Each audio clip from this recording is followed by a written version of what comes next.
मंगलम भगवान वीरो मंगलम गौतमो गणी मंगलम कुंद कुंदार्यो जैन धर्मोस्तु मंगलम सर्वमंगल मांगल्यम सर्वकल्याणकारकम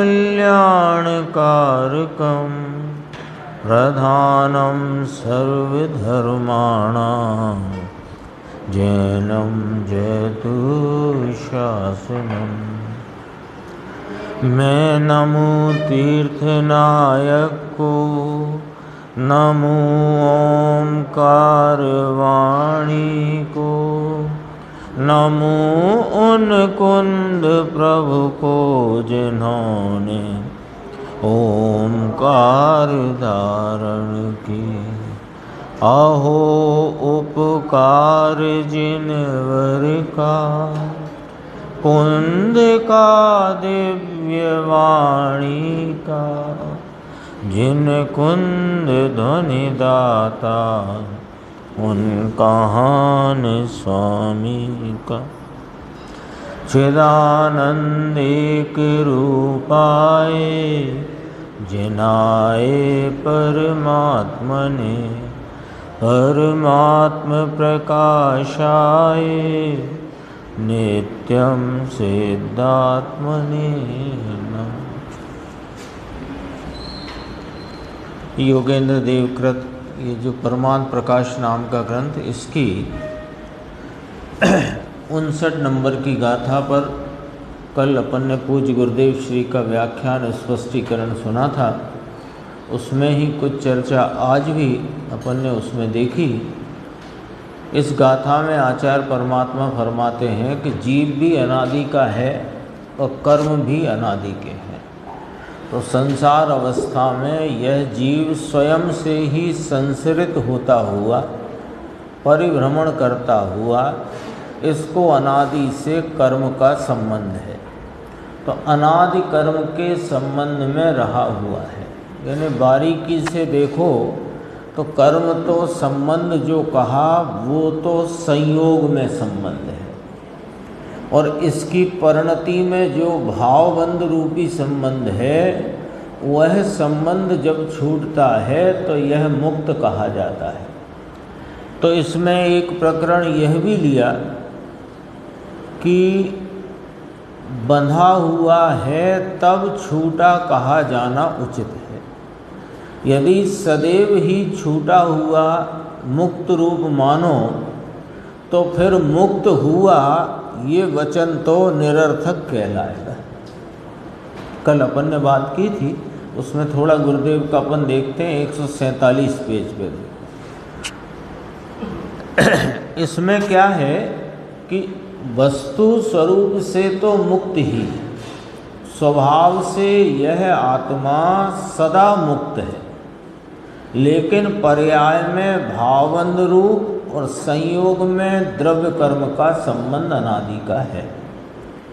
तो उसको पर्याय में स्वीकार ही न करे तो वह भी योग्य नहीं, क्योंकि यदि मुक्त ही है, पर्याय में भी मुक्त ही है, तो फिर यह वर्तमान दुख क्यों और दुख का वेदन क्यों, और फिर इससे छूटने का उपाय क्यों है कि नहीं। अपन सबको वर्तमान में दुख का वेदन है कि नहीं। तो दुख है, दुख का वेदन है, और उससे छूटने का निरंतर उपाय है। भले वह अपन उपाय झूठा करते हों कि सच्चा करते हैं, लेकिन निरंतर दुख से छूटने का उपाय तो करते ही है ना। तो यदि दुख है तभी तो छूटने का उपाय करते हैं। तो दुख वर्तमान पर्याय में है, यह यदि स्वीकार न करो, और मैं तो सुख स्वरूपी सदा ही मुक्त स्वरूप हूँ, तो यह बात कहीं से कहीं तक उचित नहीं है।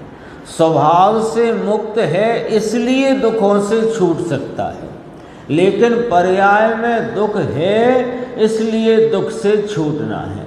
तो दुख से छूटना है कैसे?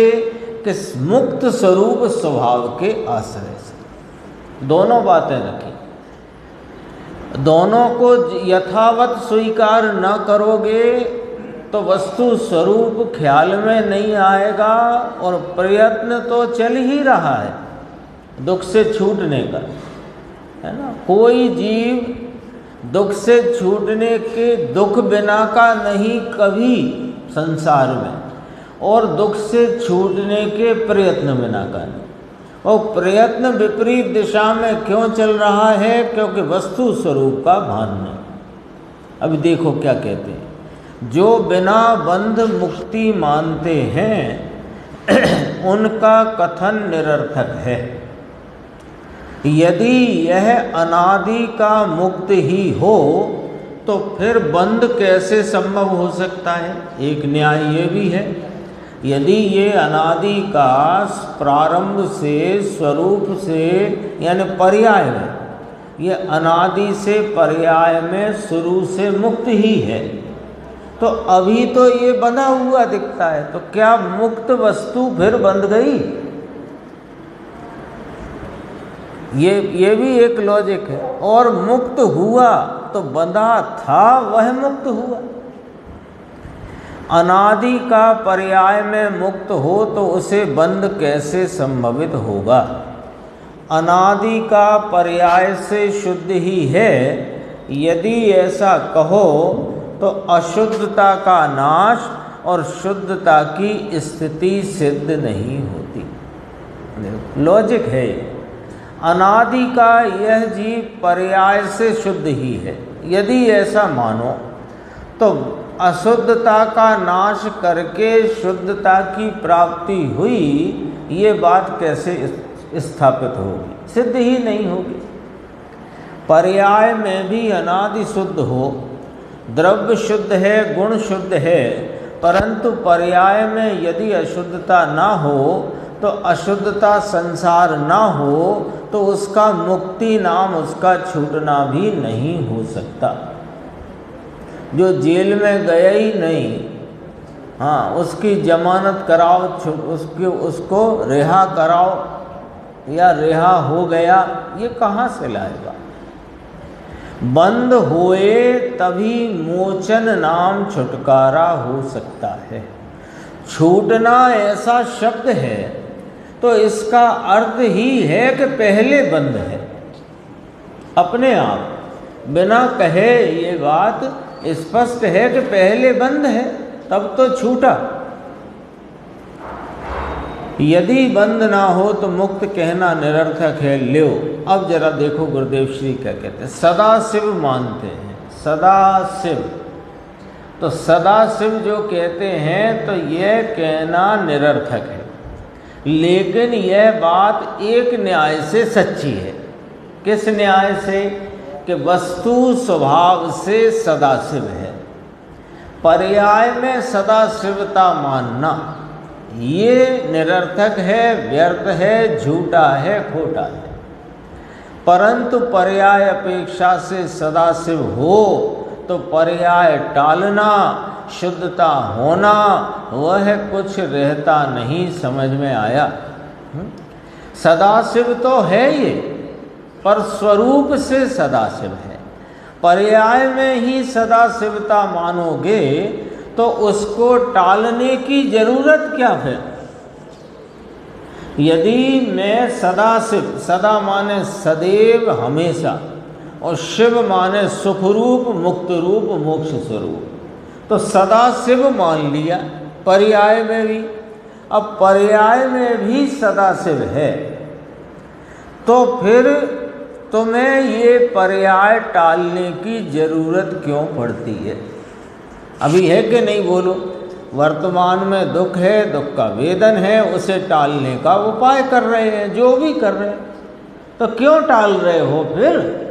जब पर्याय में ही ये सदाशिव है, सुख स्वरूप, मुक्त नाम सुख, तो मुक्त है, सुख स्वरूप है। जब पर्याय में ही मुक्त रूप है, सुख स्वरूप है, तो इस सुख को क्यों टालना चाहते हो? विचार तो करो। देखो अब यहाँ स्पष्ट करते हैं, पर्याय नाम अवस्था में राग का संबंध है, वह बंध है। वास्तविकता में तो जो द्रव्य कर्म का संबंध है वह तो संयोग संबंध है ना।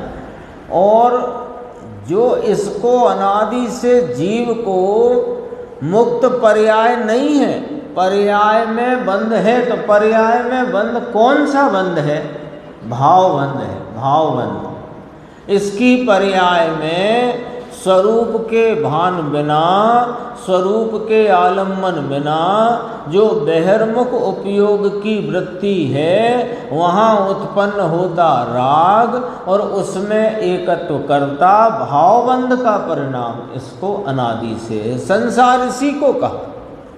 संयोगों को संसार नहीं कहते।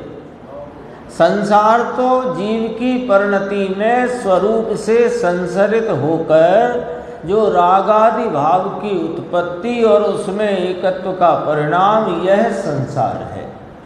और इसके निमित्त से जो कर्म बंधे और कर्म के निमित्त से ये शरीर आदि सब संयोग है। तो स्थूल रूप से इसे संसार बताने के लिए बताया जाता है। संसार कहाँ होगा? जीव की पर्याय। क्यों कि संसार टलकर मुक्ति होती है। महावीर भगवान मोक्ष पधारे तो महावीर भगवान को मुक्त अवस्था प्राप्त हुई, भगवान महावीर को सिद्धत्व प्राप्त हुआ। तो वह क्या टालकर प्राप्त हुआ? क्या टालकर प्राप्त हुआ? समझना जरा। तुम कहोगे कि अघातिया कर्मों का, घातिया अघातिया का को टालकर, तो वे तो पहले ही उनके साथ नहीं थे, संयोग में थे, उनके तो नहीं थे। और शरीर का त्याग हो गया तो शरीर तो पहले से ही न्यारा है, अभी भी न्यारा है। तो फिर किसको टाला जिससे सिद्धत्व हुआ? अपन तो लॉजिक से विचार करो, है ना। अरिहंत अवस्था थी, चलो यहीं से गिनते हैं, संसार अवस्था से गिनो के अरिहंत से गिन लेते हैं। चलो अरिहंत अवस्था थी, तब संयोग में शरीर था, 4 अघातिया कर्म का संयोग था और परिणति में असिद्धत्व था। ये अपन अरिहंत से गिन रहे हैं ना यहाँ से। तो क्या टाला के सिद्ध हुए? 3 है ना साथ में। शरीर का संयोग है, द्रव्य कर्म का, अघातिया कर्मों का संयोग है और परिणति में असिद्धत्व है। तो किसको टाला? तो कोई कहे कि अघातिया को टाला, तो अघातिया तो थे ही नहीं उनके और शरीर भी था ही नहीं उनका। उनके द्रव्य गुण पर्याय की बात करो भाई साहब, दूसरे की क्यों करते हो? जो है नहीं उसका त्याग किया, ये तो निमित्त से भले कथन करो, लेकिन असलियत जाने बिना तुम्हारा निमित्त का कथन भी या निमित्त का ज्ञान भी वृथा है। निमित्त का ज्ञान व्यवहार न के द्वारा जिनवाणी में कराया है। और क्यों? परमार्थ के प्रतिपादन के लिए। परमार्थ तक पहुँचो नहीं और व्यवहार का ज्ञान करके बैठे रहो तो तुम्हारा व्यवहार का ज्ञान भी झूठा, व्यवहार स्वयं झूठा। लेकिन व्यवहार का ज्ञान तब सच्चा जब व्यवहार में से बताए गए परमार्थ को प्राप्त करे, तो सच्चा, नहीं तो झूठा। तो क्या किसको टाला? असिद्धत्व। संसार अवस्था से ले लो तो संसार अवस्था में रागादि मलिन परिणति थी, वर्तमान परिणति में तो भावबंध था, तो उसको टाला। घातिया अघातिया को टाला तो वो तो उनके थे नहीं। शरीर को टाला या उसको छोड़ा, त्याग किया तो कि उसका था ही नहीं। तो ये कहते हैं वह बंध है कौन सा? भाव बंध। और उसका माने राग का छूटना, वह भाव मुक्ति। पर्याय में मुक्ति हुई। पर्याय में मुक्ति नाम मोक्ष है, वह पर्याय है ना। मोक्ष क्या है? द्रव्य गुण पर्याय, तीन में से सही का निशान लगाओ तो पर्याय है। तो मोक्ष है वो कोई द्रव्य नहीं, तो पर्याय है तो पर्याय प्रकट होती है। पर्याय है ना तो पर्याय प्रकट होती है, और द्रव्य ना उत्पन्न होता ना विनष्ट होता। तो यदि द्रव्य मुक्त स्वरूप है पर्याय में ही, तो वो हुआ हुआ कहाँ से लाए? हुए तो पर्याय। मोक्ष है वह भी आत्मद्रव्य का एक भेद है। कौन सा भेद है? पर्याय रूपी भेद है, त्रिकाली चीज नहीं है मोक्ष, है ना। तब समय सारजी में कहा मोक्ष भी स्वांग है, आया है ना वहाँ पर। अब आती है 60 नंबर गाथा, जिसकी आज चर्चा गुरुदेव ने ली है, अपन पढ़ते हैं। एहु व्यवहारे में जीव डहु, हे उलय वेणु कम, बहुवे भावेन परनवै, तेण जिधम अहम। रूप साधन पाकर यह जीवन को भाव करे, धर्म अधर्म रूप होता है, ऐसा नए व्यवहार कहे। उत्थानिका में कहते हैं कि व्यवहार नय से यह जीव पुण्य पाप रूप होता है, ऐसा कहते हैं। पुण्य पाप रूप होता है, पुण्य होता है, पापी होता है। किस नय से कह सकते हैं? कि व्यवहार नय से कह सकते। निश्चय नय से तो यह ना पुण्य रूप होता है ना पाप रूप होता है, ये बात कहेंगे इसमें। देखो अन्वयार्थ, यह जीव व्यवहार नय से कर्म रूप करण को पाकर के, कर्म रूप करण, करण नाम साधन, साधन नाम हेतु, हेतु नाम निमित्त। उपादान रूप साधन नहीं, निमित्त रूप। तो कर्म रूप करण को यानी कर्मों का निमित्त पाकर के अनेक विकल्प रूप परिणमता है। इसी से धर्म अधर्म नाम पुण्य और पाप रूप होता है। देखो धर्म अधर्म शब्द लिया ना मूल सूत्र में, दोहा सूत्र।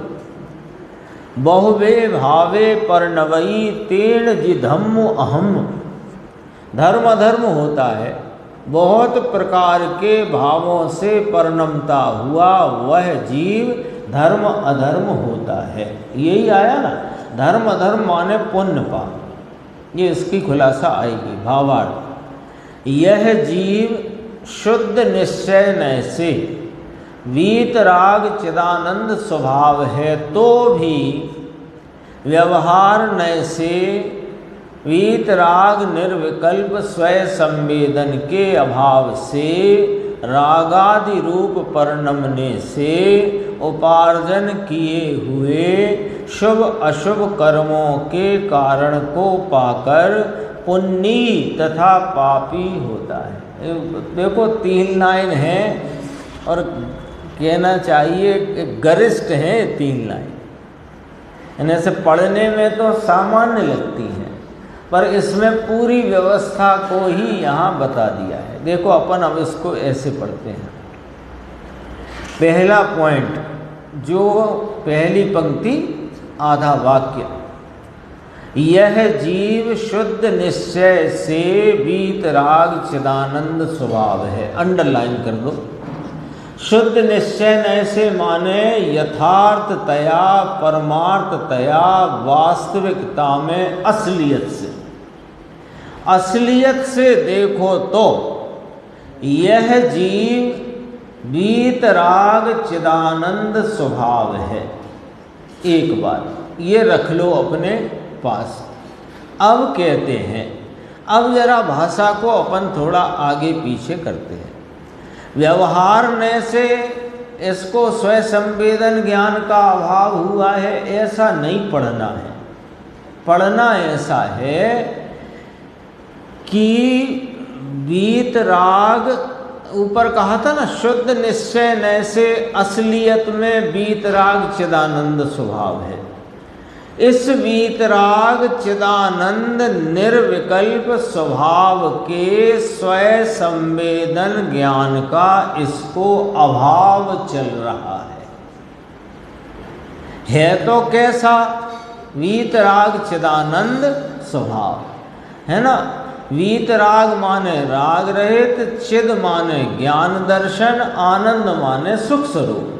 तो यह वीतरागी ज्ञान दर्शन स्वरूप सुख स्वरूप वस्तु तत्व है प्रत्येक जीव।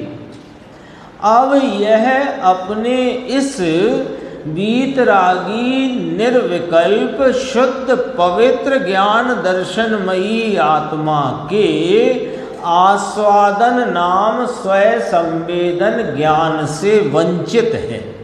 इसे अपने उस वीतरागी चैतन्य स्वभाव का ज्ञान नाम स्वयं संवेदन ज्ञान आस्वादन नहीं है। पॉइंट टू पॉइंट चल रही है बात।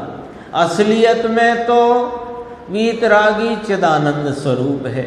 उस वीतरागी चिदानंद का इसको परिणति में प्रकट आस्वादन है नहीं, उसका अभाव है।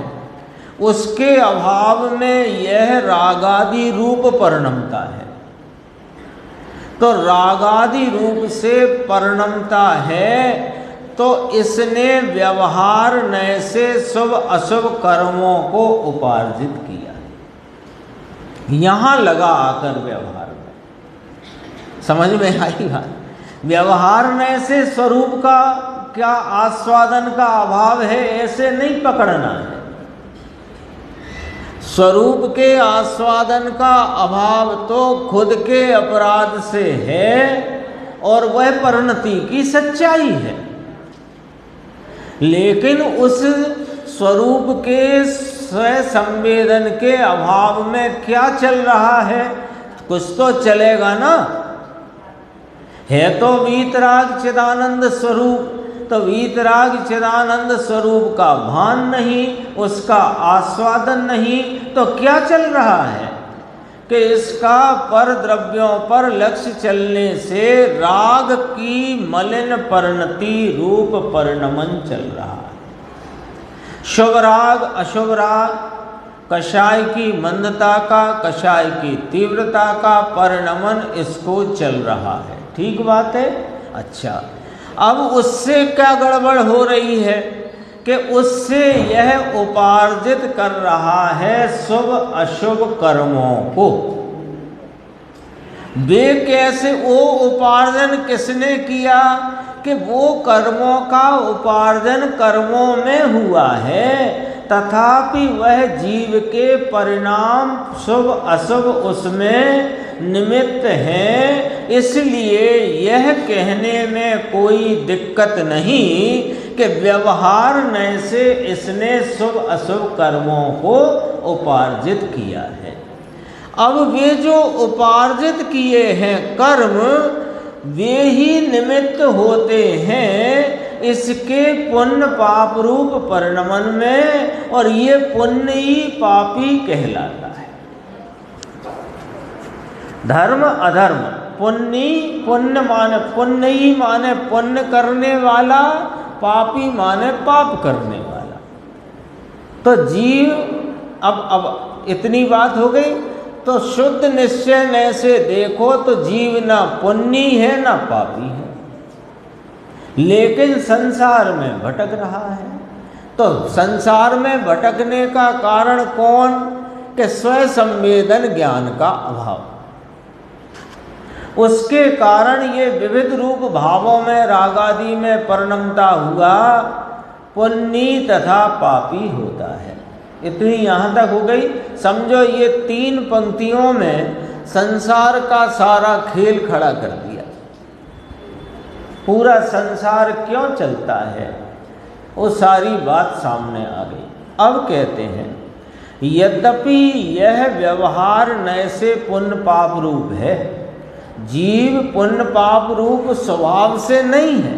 स्वभाव से हो तो निश्चय में घटित होगा, और स्वभाव से नहीं तथापि पर्याय में ये पुण्य और पाप रूप परिणमित हुआ है, तो उसको व्यवहार नय से पुण्यी पापी कहा। तो कहा यह व्यवहार नय से पुण्य पाप रूप है तो सही ऐसा ही। अब इसे करना क्या चाहिए वो बात अब आगे कहते हैं। देखो कितनी बात आ गई दोबारा से। यह आत्मा असलियत में वास्तव में शुद्ध वीतराग चिदानंद स्वभाव है। अपने इस स्वभाव को भूलकर अपनी उपयोग रूप वृत्ति से पर सन्मुखता में प्रवर्तमान होता हुआ यह रागादि भावों से परिणमता है, जिनके निमित्त से यह शुभ अशुभ पुण्य पाप रूप कर्मों का उपार्जन करता है, और उन कर्मों के निमित्त से पुनः अपने स्वभाव को न प्राप्त करता हुआ ये फिर से रागादि भाव से परिणमता है। ठीक है ना। तो व्यवहार नय से यह पुण्य है और पापी है, अथवा पुण्य रूप पाप रूप होता है। वास्तव में क्या है वो पहली लाइन में कहा, वीतराग चिदानंद स्वभाव। तो जो वास्तविकता है उसको प्राप्त करना चाहिए कि जो अवास्तविक नकली भाव है उसमें रहना चाहिए। अपने सामने आ गई बात दोनों। वास्तविक भाव क्या है अंकुर, कि वीतराग चिदानंद स्वभाव, और व्यवहार से पर्याय में क्या चल रहा है, शुभ अशुभ पुण्य पाप रूप परिणाम। अब बताओ, एक तो है नकली माल जो इसका है नहीं लेकिन पर्याय में चला आया, और एक है असली माल जो त्रिकाल इसका ही है। अब बताओ इसे क्या करना चाहिए, इन दोनों में से किसको उपलब्ध करना चाहिए, किसका सेवन करना चाहिए, असली का। तब कहते हैं यहाँ पर, तो क्या कि परमात्मा की अनुभूति से तन्मयी जो वीतराग सम्यक दर्शन ज्ञान चारित्र और बाह्य पदार्थों में इच्छा के रोकने रूप तप, ये 4 प्रकार की निश्चय आराधना है। तो ये निश्चय आराधना में प्रवृत्त होना चाहिए, पुण्य पाप रूप नहीं होना चाहिए।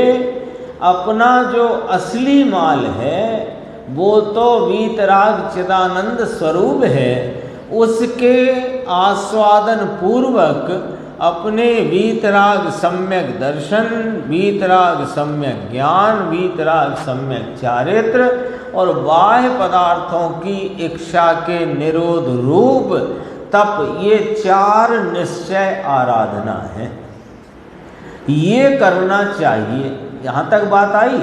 तो अब कहते हैं कि इन 4 प्रकार के भावों के वर्तने के समय, उनकी भावना के समय 4 प्रकार की आराधना कही ना।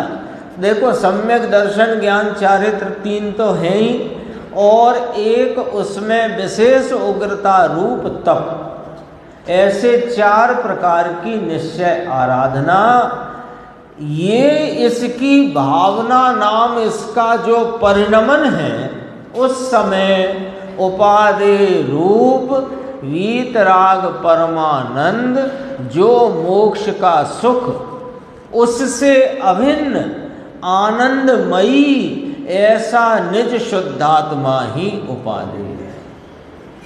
यानी पूरी बात पहली लाइन से आखिरी लाइन तक यह जीव शुद्ध निश्चय न से वीतराग चिदानंद स्वभाव है।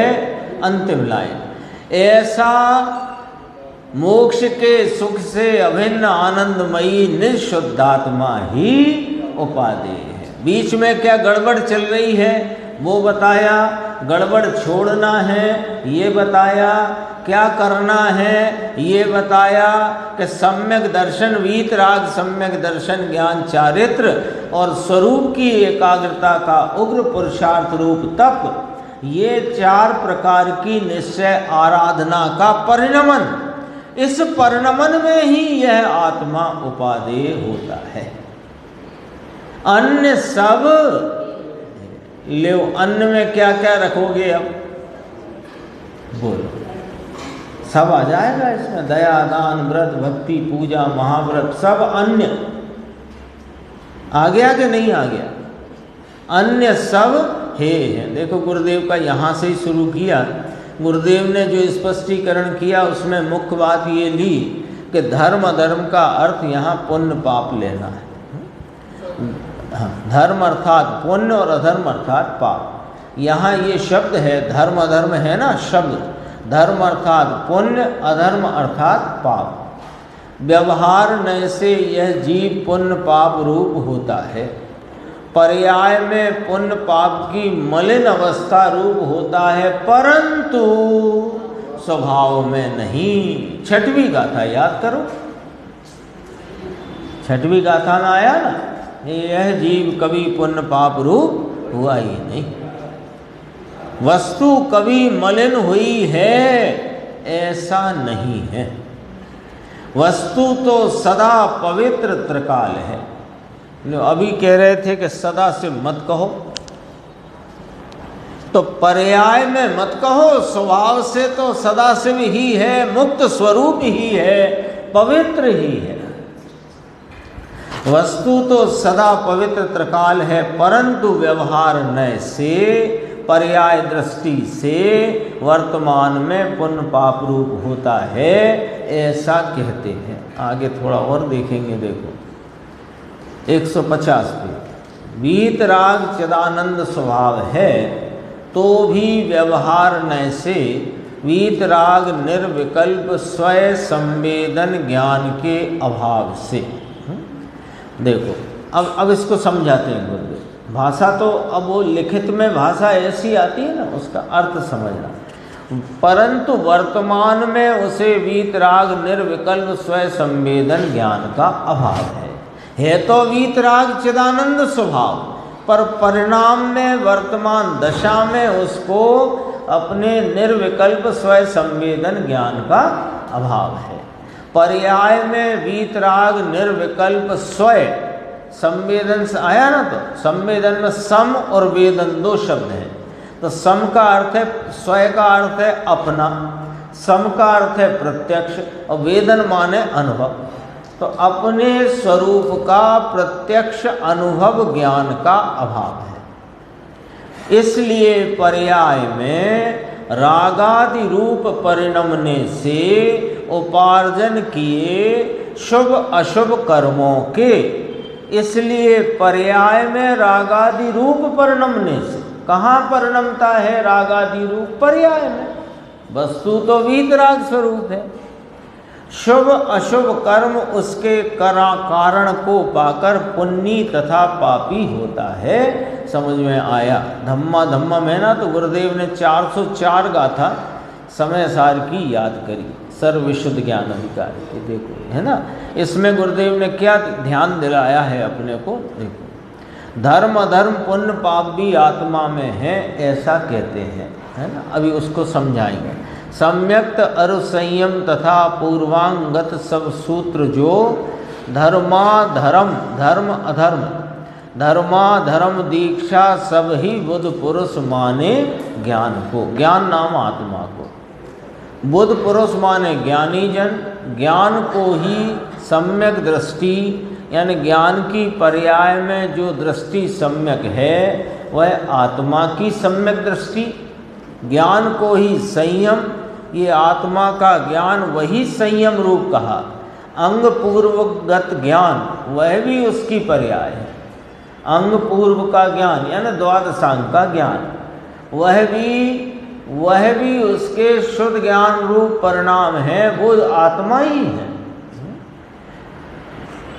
ज्ञान की पर्याय है आत्मा की, और धर्म अधर्म पुण्य पाप तथा दीक्षा ये भी आत्मा के हैं, आत्मा में हैं। प्रवज्या कहो कि दीक्षा कहो, वह आत्मा में है और पुण्य पाप भी आत्मा में है। कहना यहाँ पर यह है कि धर्म अधर्म शब्द प्रयोग किया है तो यहाँ धर्म अधर्म का अर्थ पुण्य पाप लेना है, ये वाली बात है। और देखो थोड़ा सा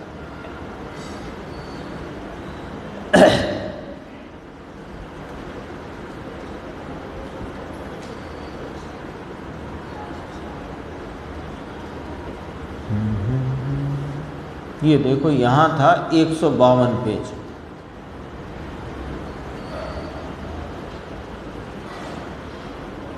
ये है ना शुभ भाव अशुभ भाव पुण्य पाप, इसको जरा यहाँ थोड़ा जो अपने समझने में चूक होती है उसको यहाँ निर्मलानंद प्रभु यानी वीतराग स्वभाव से तो वीतराग चिदानंद है, निर्मलानंद है। तो भाव हो सही, जब अपने स्वरूप का आस्वादन नहीं तो कुछ ना कुछ भाव तो होगा। तो शुभ भाव होता है, अशुभ भी होता है, और ज्ञानी को भी होता है। स्वरूप संचेतन के बाद भी जितनी अस्थिरता है उसको शुभ अशुभ भाव भूमिका प्रमाण में होता है, परंतु वह है अधर्म। लो, ज्ञानी का शुभ भाव धर्म के अधर्म है ना? यहाँ जो धर्म अधर्म पुण्य पाप किया कहा वो उसकी जगह ठीक है, पर वास्तव में वो अधर्म भाव है। धर्म तो आत्मा वीतराग मूर्ति के आश्रय से जितनी परिणति स्वयं के आश्रय से प्रकट करे उतनी परिणति वह धर्म है, और पराश्रय से जितना भाव हो वह सब अधर्म है। देवगुरु सास के आलम्बन से दया का भाव, भक्ति का भाव, बहुमान का भाव, जो कोई प्रशस्त भाव हो या कि अप्रशस्त भाव हो, सब पराश्रय से उत्पन्न होता भाव है, वो सब अधर्म है। फिर उसके दो भाग करना ये जरा समझने की बात है। यहाँ सीधा सीधा फार्मूला रखा कि जो स्वयाश्रय से उत्पन्न होता भाव है जितना है उतना धर्म है, और जितना पराश्रित भाव या पराश्रय से होता भाव है वह सब अधर्म है। पहली सीधी सीधी बात तो ये समझो, यानी यहाँ से समझना शुरू करो तो सच्ची समझ हो सकती है। और अब ये पराश्रय के भाव में दो भेद डालना, शुभ अशुभ पुण्य पाप, दो भेद पड़े। अब दरअसल में देखो तो ये दोनों भेद बाहर के कारण से हैं, आत्मा के कारण से नहीं। आत्मा की कसाय में मंदता है इसलिए ये भेद पड़े कि नहीं। सुनो, ये भेद तो पड़े कि पराश्रय में जो पराश्रय में पर रूप जो निमित्त हैं, यदि वे प्रशस्त हैं तो इस भाव को शुभ कहा, और यदि वे निमित्त अप्रशस्त हैं तो इस भाव को अशुभ कहा। यानी मूल तो स्वयं आश्रय से रहित जो भी जितना भी पराश्रय पने का भाव है वह सब अधर्म है। समझना यहाँ से शुरू करा। स्वयं आश्रय से होता जितना भाव है वह धर्म रूप भाव है, तो स्वयं आश्रय से नहीं किंतु पराश्रय में होता जो भाव है वो अधर्म है। ठीक है। अब अधर्म रूप भाव में दो भेद करे, शुभ भाव अशुभ भाव, पुण्य भाव पाप भाव। तो ये शुभ अशुभ के दो भेद क्यों किए, कैसे किए? कि आत्मा की परिणमन की तरफ से इसमें दो भेद आए कि नहीं? आत्मा के परिणमन की तरफ से तो एक ही भेद खड़ा हुआ, पराश्रय पने का भाव सो अधर्म और स्वाश्रय पने का भाव सो धर्म। आत्मा की तरफ से कहानी खत्म। अब ये अधर्म रूप भाव में, अशुद्ध भाव में, पराश्रित भाव में दो भेद करे, शुभ और अशुभ। तो शुभ अशुभ दो भेद क्यों हुए? कि वे आत्मा की तरफ से नहीं हुए, वे तो पराश्रय पने में पर द्रव्य रूप जो निमित्त हैं, उन निमित्तों के कारण इसमें दो भेद खड़े हुए। यदि पराश्रय में पर द्रव्य प्रशस्त रूप है तो इस उनके निमित्त में होता भाव वो शुभ है, और पराश्रय पने में यदि वे पर रूप निमित्त अप्रशस्त हैं, प्रशस्त नाम देवगुरु शास्त्र धर्मायतन आदि, अप्रशस्त में स्त्री पुत्र शरीर आदि, ठीक है। तो अप्रशस्त निमित्त है तो यहाँ होता परिणाम अशुभ है। अब दूसरी एक अपेक्षा, जीव के अधर्म रूप परिणाम के निमित्त से जो कर्मों का बंध हुआ, तो कौन से परिणाम? धर्म अधर्म के दो भेद, शुभ अशुभ। तो जिस परिणाम से शुभ बंध होए वो शुभ परिणाम कहने में आया, और जिस परिणाम से पाप बंध हो वो अशुभ परिणाम कहने में आया। तो वास्तव में आत्मा की तरफ से कोई भेद ही नहीं बनता शुभ अशुभ का। आत्मा की तरफ से तो एक ही भेद खड़ा है, पराश्रय पना सो अधर्म है। अब इसमें दो भेद जिनके निमित्त से हुए उधर से पड़े, और इन परिणामों के निमित्त से जो बंधन हुआ कर्मों का कर्मों में, उनसे पड़े। आत्मा की तरफ से पुण्य पाप रूप भेद ही नहीं पड़ता, अधर्म ही भाव।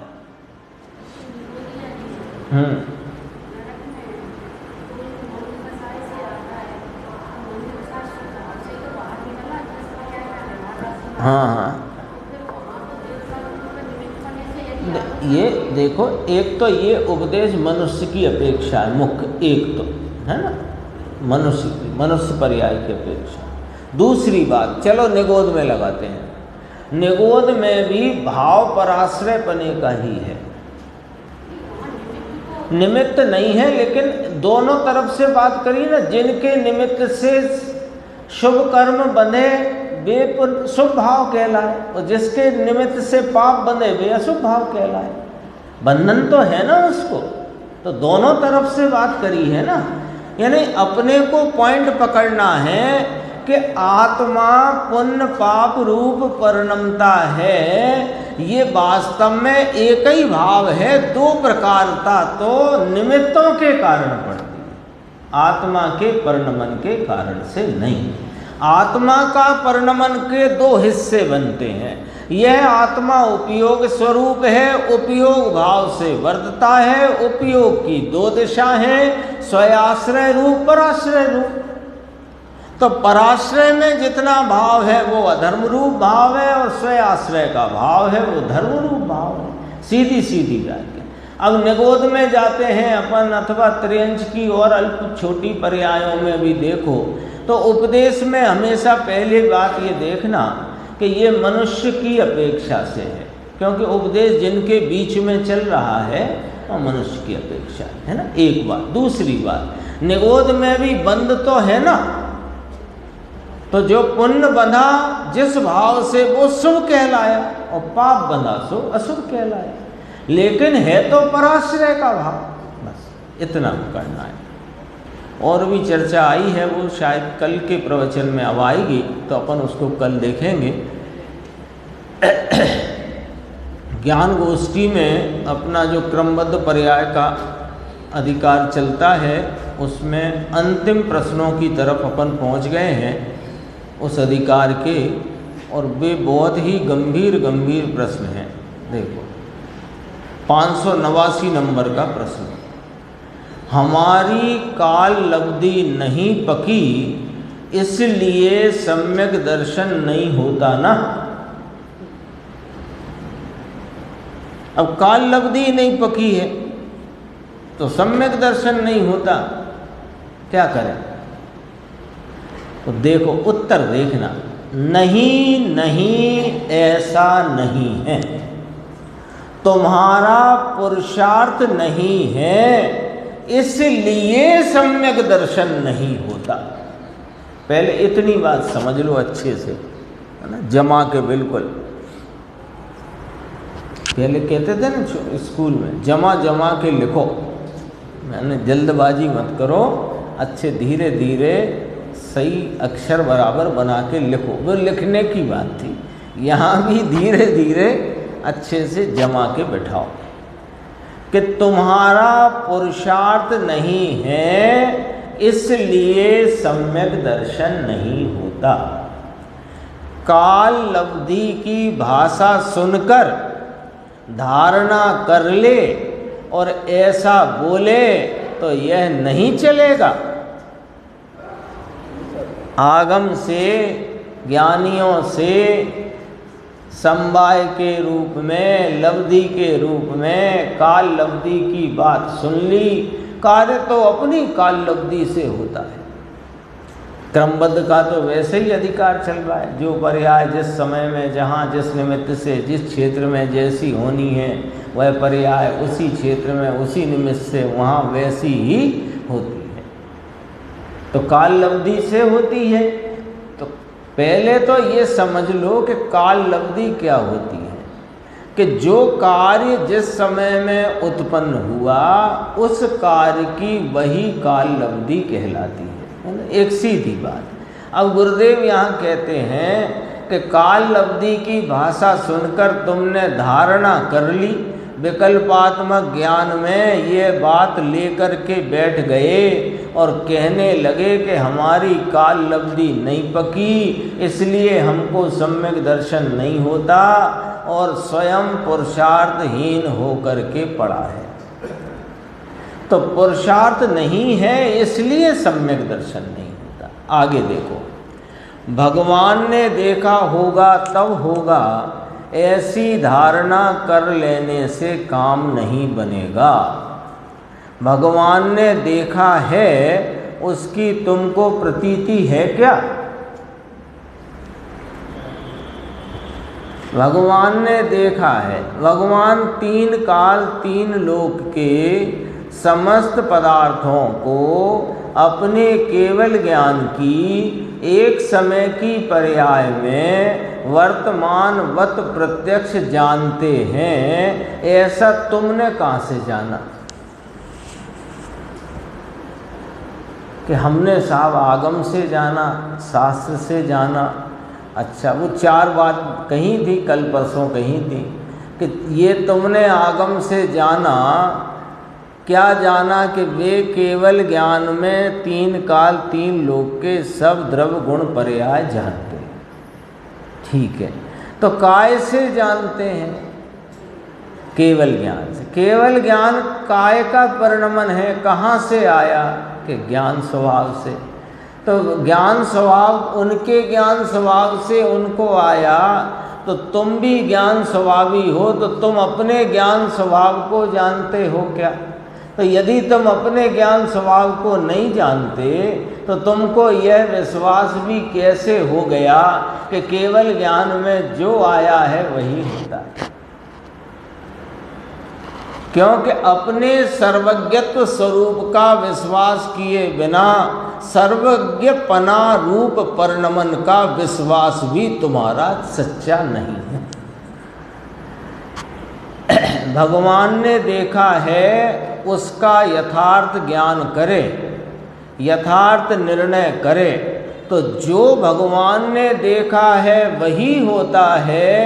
ऐसा यथार्थ ज्ञान जो करे, जो ऐसा यथार्थ निर्णय करेगा, उसकी दृष्टि तो द्रव्य स्वभाव के ऊपर ही होती है और उसकी काल लब्धि भी पक ही गई होती है। काल लब्धि की ओर देखना नहीं होता।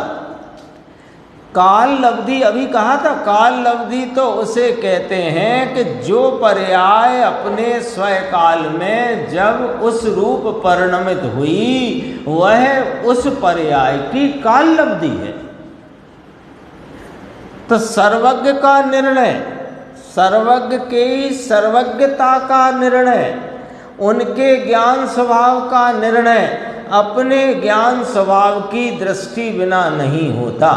और ज्ञान स्वभाव पर यदि जो दृष्टि है तो यही पुरुषार्थ है, यही काल लब्धि है।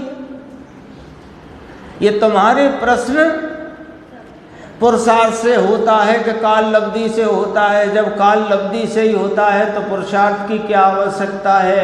यदि पुरुषार्थ से होता है तो काल लब्धि कोई चीज़ ही नहीं रही, तो फिर अब चाहे जब कर लेंगे किसी का मोक्ष आज से 10 भव बाद हो, वो 3 भव में ही कर लेगा, 1 भव में ही कर लेगा। ये सब बातें जो तुम कहते थे, तो फिर काल लब्धि पुरुषार्थ है कि नहीं? कि काल लब्धि और पुरुषार्थ जो कहा गया वो दरअसल में इस द्रव्य स्वभाव की जब दृष्टि करो वही पुरुषार्थ है, वही काल लब्धि है।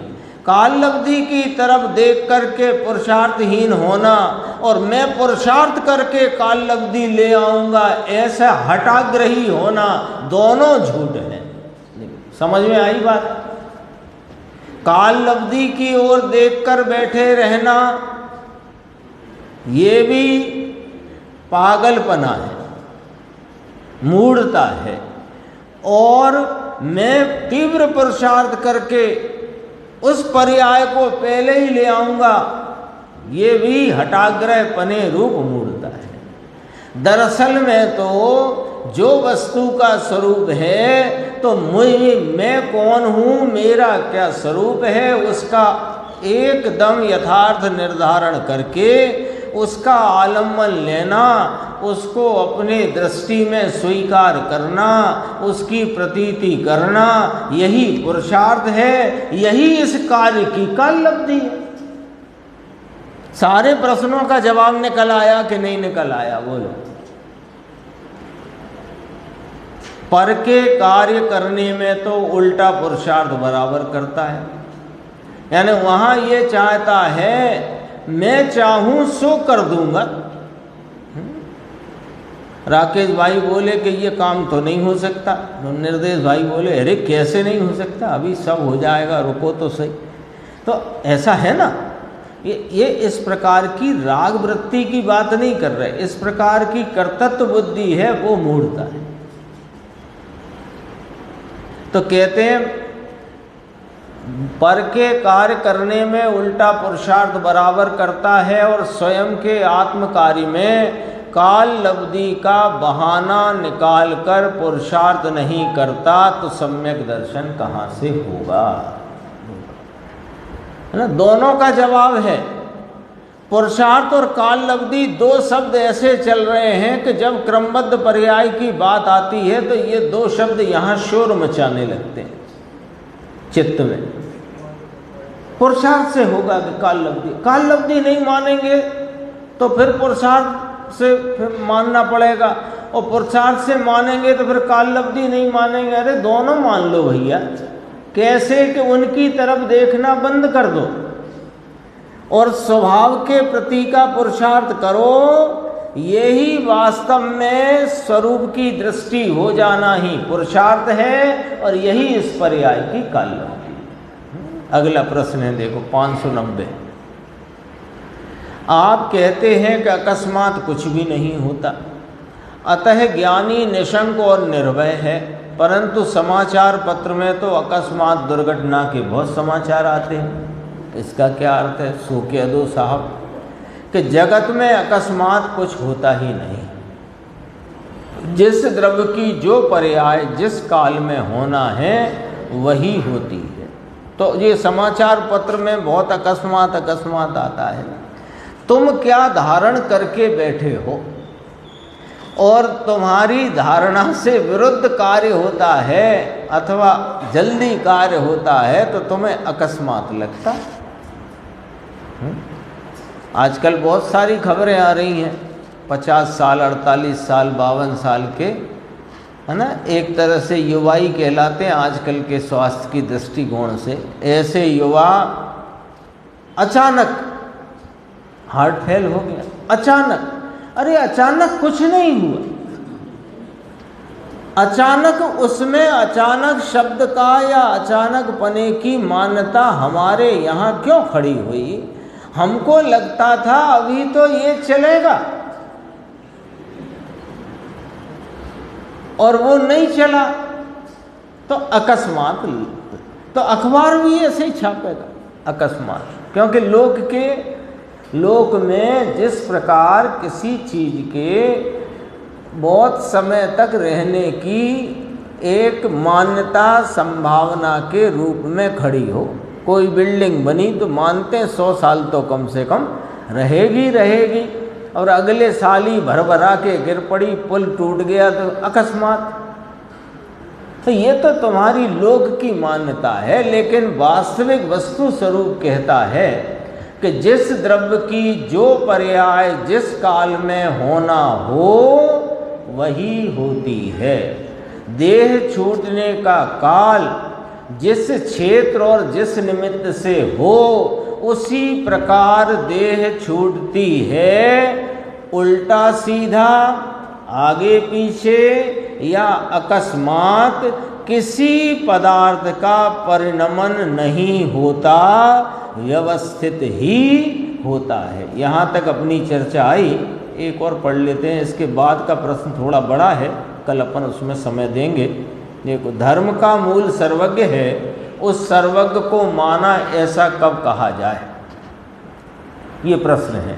उत्तर है, जब ऐसा माने कि सर्वज्ञ द्रव्य की 3 काल की पर्यायों को जानते हैं और वे पर्यायें जिस समय होने वाली हैं उसी समय क्रमबद्ध ही होंगी, क्रम तोड़कर नहीं होंगी, तभी सर्वज्ञ को माना है, श्रद्धान किया है, ऐसा माना जा सकता है। और इसके मूल में बात तो यही है कि अपने ज्ञान स्वभाव का जिसने निर्णय करके दृष्टि की है उसने ही सर्वज्ञ को स्वीकार किया है।